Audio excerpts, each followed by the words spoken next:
Hi, welcome to our channel where we share the most intriguing stories. Imagine living peacefully on land your family has owned for generations, only to have a power-hungry HOA president march in, claiming part of it as her own. This is the story of James Wilson, a farmer who faced arson, betrayal, and a courtroom showdown to protect his legacy. Justice, however, would have the final word. James Wilson, a 62-year-old farmer, stood at the edge of his sprawling 30-acre property in Caldwell County, Texas, watching the sun cast a golden glow over the fields. This land had been his sanctuary for as long as he could remember, a legacy passed down through 3 generations of Wilsons. The fertile pastures, 2 sturdy barns, and the modest farmhouse were more than just property. They were a part of his soul. James had spent decades tending to the land, raising crops, and maintaining the tools and tractors that were the backbone of his livelihood. Around him, however, the world was changing. Over the past 10 years, high-end residential developments had begun to encroach upon his once secluded farm. The latest of these Woodridge estates lay just beyond his western fence line, gleaming with uniform rows of luxury homes and manicured lawns. The neighborhood boasted the sort of suburban perfection that made James wince. Along with it came the inevitable presence of homeowners associations, HOAs, entities he avoided like a bad harvest. Developers and real estate agents had frequently approached James, offering lucrative deals to buy out his property. Each time, James had firmly refused. His land was not for sale, no matter the price. To him, the farm was more than just acres of dirt and timber. It was a testament to his family's perseverance. The same steadfastness applied when HOA representatives had come calling. They'd offered him memberships and benefits, suggesting he could integrate his land into their polished suburban network. James had always politely declined. Despite this, James remained a good neighbor. He'd exchanged polite nods and casual conversations with the residents of Woodridge Estates. However, the arrival of a new HOA president, Karen Thompson, changed everything. Karen was a sharp, ambitious woman in her late 40s, infamous for her domineering attitude. Almost immediately after taking office, she began spearheading efforts to enhance the community. Karen's efforts weren't limited to the HOA's jurisdiction. Her ambitious vision stretched to areas she believed could be reclaimed for the greater good. James first heard about Karen through passing gossip at the local feed store. Neighbors chuckled nervously about her strict enforcement of HOA rules, her penchant for sending violation notices over the smallest infractions, and her habit of using charm or intimidation to get her way. At first, James dismissed the stories. His land, clearly marked and legally outside of the HOA's reach, should have been safe from her interference, or so he thought. On a crisp autumn morning, James was repairing the fence near the Woodridge boundary when he noticed Karen approaching. Her bright red blazer and designer shoes seemed comically out of place on the dusty trail. With a clipboard clutched to her chest and a determined expression, she marched toward him, waving to get his attention. "Mr. Wilson," she called, her voice chipper but edged with authority. James wiped his hands on his jeans and nodded. "That's me. Can I help you?" Karen offered a smile that didn't quite reach her eyes. "I'm Karen Thompson, the president of the Woodridge Estates Homeowners Association. I'm here to discuss an exciting proposal that will benefit everyone in the community, including you." James raised an eyebrow. "Is that so?" Karen launched into a polished pitch about a proposed public park. She described lush playgrounds, bike trails, and picnic spots, all conveniently located where James's 2 barns currently stood. She gestured grandly toward his land, as if it were already part of her vision. "This area is ideal," she explained, "and as it happens, it's been included in the HOA's latest planning map. We've already obtained the necessary approvals to move forward." James frowned. "You've got the wrong place, ma'am. This is my property. My barns have been here longer than Woodridge Estates has existed." Karen's smile tightened. She produced a set of documents from her clipboard and handed them to him. "These maps and permits confirm that this portion of the land is under HOA jurisdiction. You'll have 2 weeks to remove any personal belongings and vacate the area. After that, construction will begin." James's chest tightened as he flipped through the papers. Something about them felt off, but he couldn't pinpoint what. "This land's been in my family for 3 generations. I've got the deeds to prove it." Karen gave a saccharine smile. "If you can produce documentation, I'd be happy to review it. but I'd suggest cooperating. It'll save everyone time and trouble." Without waiting for his response, Karen turned on her heel and strode back toward her car, leaving James standing in the dust with a mixture of confusion and anger. As the sound of her tires faded, James made up his mind. He'd fight to protect what was his. For now, the land remained quiet, but James could feel the storm brewing on the horizon. The 2 weeks Karen had given James passed like a slow-burning wick. Each day, he found himself pacing his property, replaying their conversation in his head. The documents she had handed him sat on his kitchen table, glaring at him like an accusation. He had read them over and over, searching for anything legitimate, but his gut told him they were forged. Determined not to leave anything to chance, he had driven into town to meet with his lawyer, Stephen Baxter, a man known for his meticulous work and no-nonsense approach. Stephen had examined the papers carefully. "These aren't worth the ink they're printed with," he said, pointing to discrepancies in the maps and signatures. "Your land is clearly outside their jurisdiction, and unless you've signed something, and I know you haven't, they have no claim to it."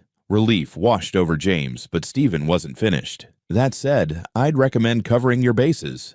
Double-check your boundary surveys with the county, and get fresh copies of your property records. Also, set up some cameras near those barns. You've already seen how aggressive this woman is.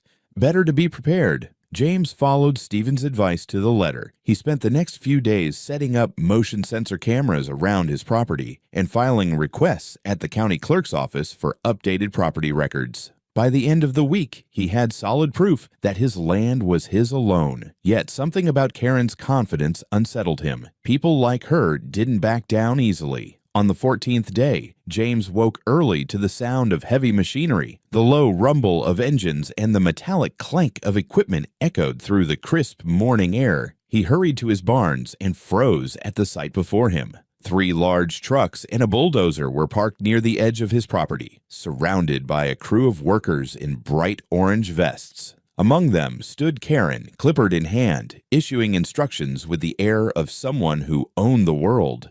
"What the hell is going on here?" James shouted, striding toward the group. Karen turned, her smile as polished as ever. "Good morning, Mr. Wilson. I hope you've taken this time to relocate your belongings. We're ready to begin clearing the area for the park." James's jaw tightened. "This is my property, and you have no right to be here." Karen's expression didn't waver. Instead, she calmly held up the same papers she had shown him 2 weeks earlier. "These documents grant the HOA authorization. I gave you ample time to comply, Mr. Wilson." James pulled out his own set of documents, the fresh property records he had just obtained. "These are official records from the county. They prove this land belongs to me and has nothing to do with your HOA. Karen's smile faltered briefly, but she quickly regained her composure. "I'm afraid your records are outdated. This area was recently reassigned. Perhaps you should take it up with the city planning office if you have concerns." James could feel his blood boiling. "That's exactly what I'll do. But right now, you and your crew need to get off my property before I call the sheriff." Karen sighed, gesturing to the workers to hold off. "Mr. Wilson, I'm trying to be reasonable. Do you really want to escalate this? You'll be delaying a project that benefits the entire community." "Get office my land," James repeated, his voice steady but firm. Karen's eyes narrowed, but she finally nodded. "Fine. We'll pause for now, but don't think this is over." She motioned for the workers to pack up, her heels clicking angrily as she stomped back to her SUV. James watched the trucks rumble away, his fists clenched tightly at his sides. He didn't need to be a mind reader to know that Karen wasn't retreating. She was regrouping. Whatever her next move was, James would be ready. For now, the barns and his land were safe, but the unease lingered like a storm cloud on the horizon. The tranquility of James's farm didn't last long. Barely a week had passed since Karen and her crew retreated when James noticed signs that the conflict was far from over. He spotted unfamiliar cars driving slowly along the edge of his property, lingering near the barns. On more than one occasion, he saw figures standing at the boundary line, gesturing toward his land as if discussing plans. Karen wasn't backing down. She was scheming. Late one evening, James returned home from a supply run to find a letter taped to his front door. It bore the official letterhead of the Woodridge Estates HOA and was signed, predictably, by Karen Thompson. The letter claimed that James was now officially in violation of community development regulations and demanded immediate compliance. It also outlined a final warning that legal action would be taken if he didn't remove the barns. Infuriated, James stormed inside and called his lawyer. Stephen was unsurprised. "This is just posturing," he assured James. "She's trying to intimidate you into giving up. Ignore the letter, but keep documenting everything. The more evidence we have, the stronger your case will be if this goes to court." Stephen's advice proved timely as Karen's harassment escalated. James awoke one morning to find several wooden stakes driven into the ground along the edge of his property, marked with bright orange flags. A crude sign erected nearby declared the area as future site of Woodridge Community Park. Furious, James grabbed his phone and called the sheriff's office. When Deputy Mason arrived, James explained the situation, showing him the stakes and the documents proving his ownership. Mason shook his head. "This is clearly your property. I'll make sure these get removed, and I'll have a word with Karen about trespassing." Karen, of course, denied everything. When the deputy visited her, she claimed ignorance and insisted the markers were part of a preliminary survey for the park. "If Mr. Wilson wants to challenge the legality, he's welcome to contact my office," she told the deputy smugly. A few days later, the tension reached its breaking point. James was working in his tool barn when the sound of engines once again broke the quiet. He rushed outside to find Karen's crew back on his land, this time with excavators and cement mixers. "What the hell do you think you're doing?" James bellowed, striding toward the group. Karen emerged from the group, clipboard in hand, her usual smile plastered across her face. "Mr. Wilson," she said smoothly, "we've tried to be patient, but you've left us no choice. Construction begins today." James pointed toward the property line. "This is trespassing. I've warned you, and I'm done playing games. You leave now, or I'm calling the sheriff again." Karen raised her chin defiantly, waving her documents at him. "These papers give us the right to proceed. Call whoever you like, but it won't stop progress." Without hesitation, James pulled out his phone and dialed 911. The sight of him speaking to the dispatcher caused Karen's confidence to waver. By the time the sheriff arrived, Karen was frantically instructing her crew to pack up. Sheriff Bowman reviewed the situation and sided with James. "This property is clearly yours, Mr. Wilson," he said, turning to Karen. "If you or your crew step foot here again without permission, you'll face legal consequences." Karen didn't argue. Instead, she left with her crew, her face pale and her jaw tight. James watched them go, his resolve stronger than ever. He knew this wasn't over, but he'd fight tooth and nail to protect what was his. James had barely begun to feel a sense of relief after the sheriff's intervention when the unthinkable happened. The evening started peacefully enough. The sun dipped below the horizon, casting a warm glow over the farm as James finished his supper and settled into his favorite chair with a book. Outside, the quiet hum of cicadas was interrupted only by the occasional bark of his dog, Max, patrolling the property. Close to midnight, James awoke to Max's frantic barking, followed by the distant crackle of flames. At first, he thought he was dreaming, but the faint smell of smoke jolted him fully awake. Heart pounding, he grabbed his flashlight and rushed outside. The sight before him was nightmarish. The tool barn, where he kept decades' worth of equipment, was engulfed in flames. The fire had spread to the larger barn housing his tractors and machinery. Thick black smoke billowed into the sky as the orange glow illuminated the night. James could barely hear his own thoughts over Max's barking and the roar of the inferno.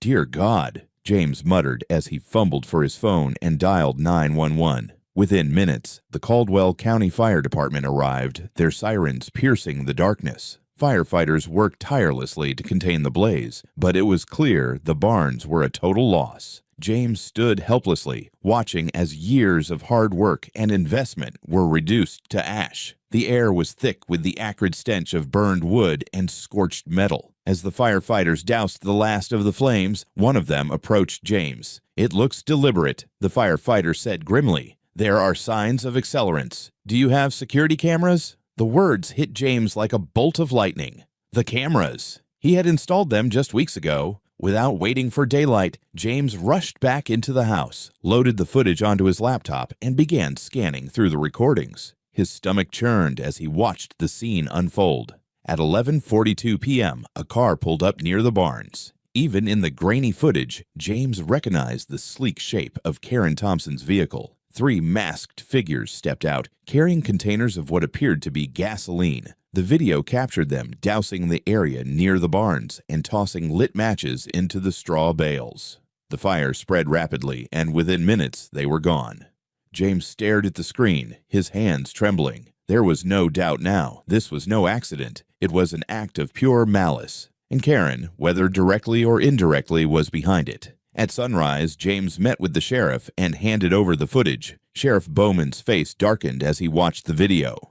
"This is serious," he said. "We'll issue a warrant and bring her in for questioning. We're treating this as arson." The devastation of the fire sank in fully as James surveyed the ruins later that morning. Charred beams jutted out like skeletal remains. The tools and machinery he had spent a lifetime collecting were twisted, blackened heaps. Even a portion of his crops near the barns had been scorched. The financial loss was staggering, but what cut deeper was the violation, the feeling that someone had willfully destroyed a part of his life. Despite the devastation, James's resolve hardened. Karen had taken this fight too far, and he would ensure she paid for what she had done. By the end of the day, James's lawyer, Stephen Baxter, had filed an official lawsuit against Karen and the HOA for arson, property damage, and malicious intent. James knew the road ahead would be long, but the evidence was on his side. The fire might have destroyed his barns, but it had also ignited a fire in him, a determination to seek justice and protect the legacy his family had built.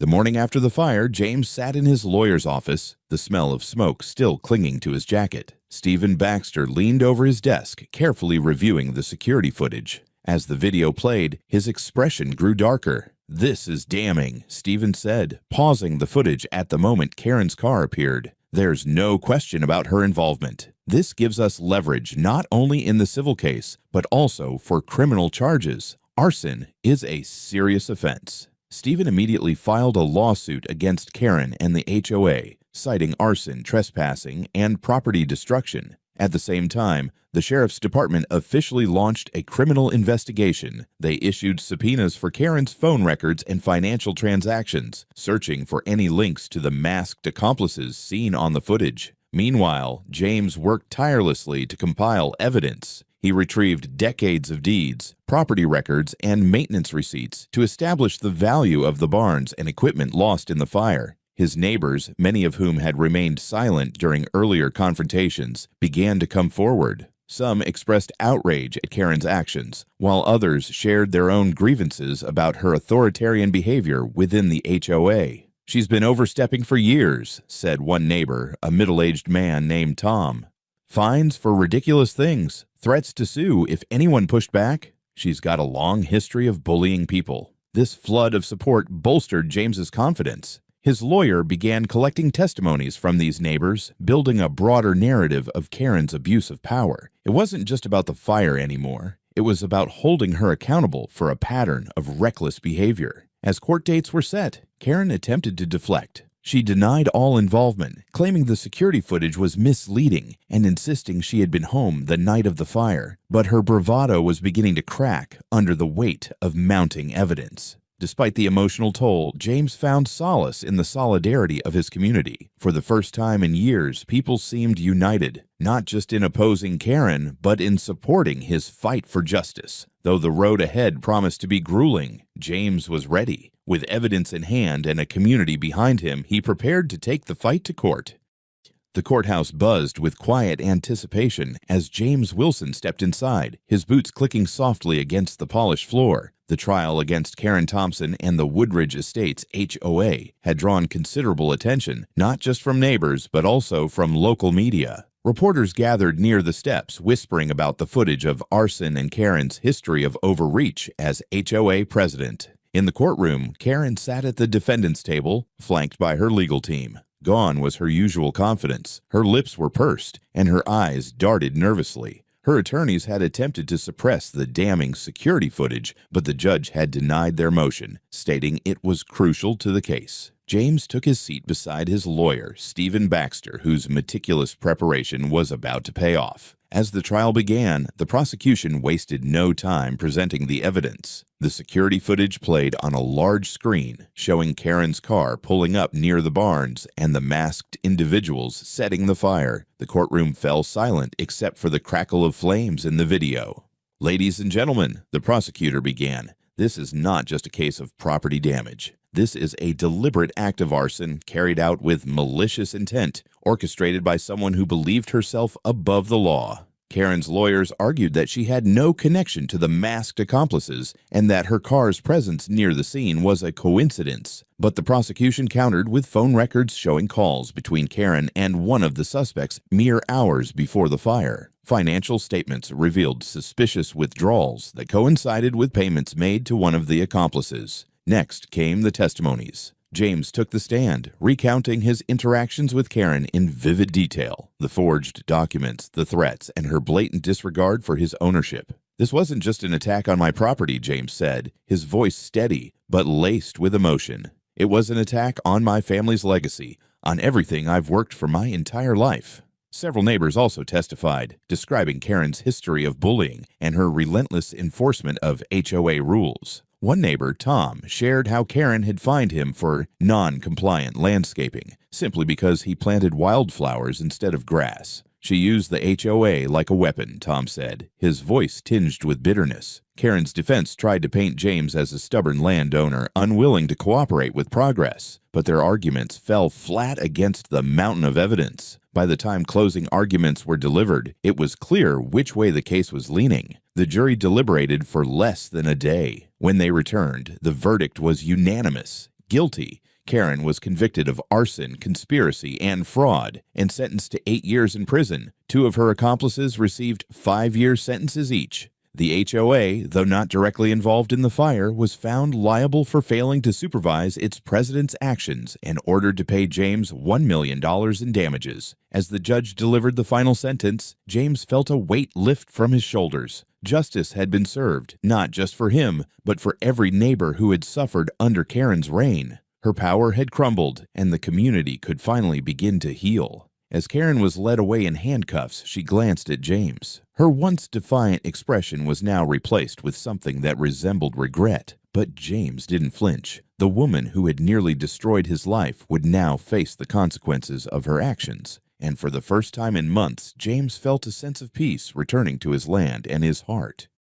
The courtroom victory was only the beginning of James's journey to rebuild. In the weeks following the trial, he poured his energy into restoring his farm. The compensation awarded by the court, a substantial $1 million, was both a blessing and a bittersweet reminder of everything he had lost. His barns, once a symbol of his family's hard work, now lay in charred ruins, but James was determined to rebuild them even stronger than before. Construction crews arrived on the property, carefully clearing the debris and laying the groundwork for the new structures. James worked alongside them whenever he could, his calloused hands familiar with the rhythm of building. The sight of the new barns taking shape brought a flicker of hope to the farm, a symbol of resilience in the face of destruction. Meanwhile, the fallout from the trial sent shockwaves through Woodridge Estates. Karen's conviction had left the HOA in turmoil. Residents who had once quietly endured her authoritarian leadership began to voice their frustrations.